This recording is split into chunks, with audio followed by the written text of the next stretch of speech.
विधानसभेच्या निकालानंतर मात्र महाराष्ट्राचं लक्ष लागलं आहे की नवीन मुख्यमंत्री कोण.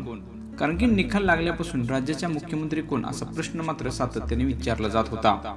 आता हा प्रश्नाचं उत्तर मिळालं असून भाजपचे देवेंद्र फडणवीस हे राज्याचे मुख्यमंत्री असतील अशी माहिती सूत्रांकडून समोर येत आहे. तर एकनाथ शिंदे आणि अजित पवार हे उपमुख्यमंत्री असणार अशी ही माहिती सूत्रांनी दिली आहे.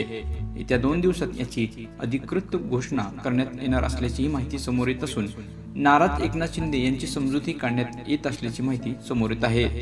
कारण की राज्यात महायुतीचे 250 आकडा पार केल्यानंतर मुख्यमंत्री कोण होणार याची चर्चा सुरू होती.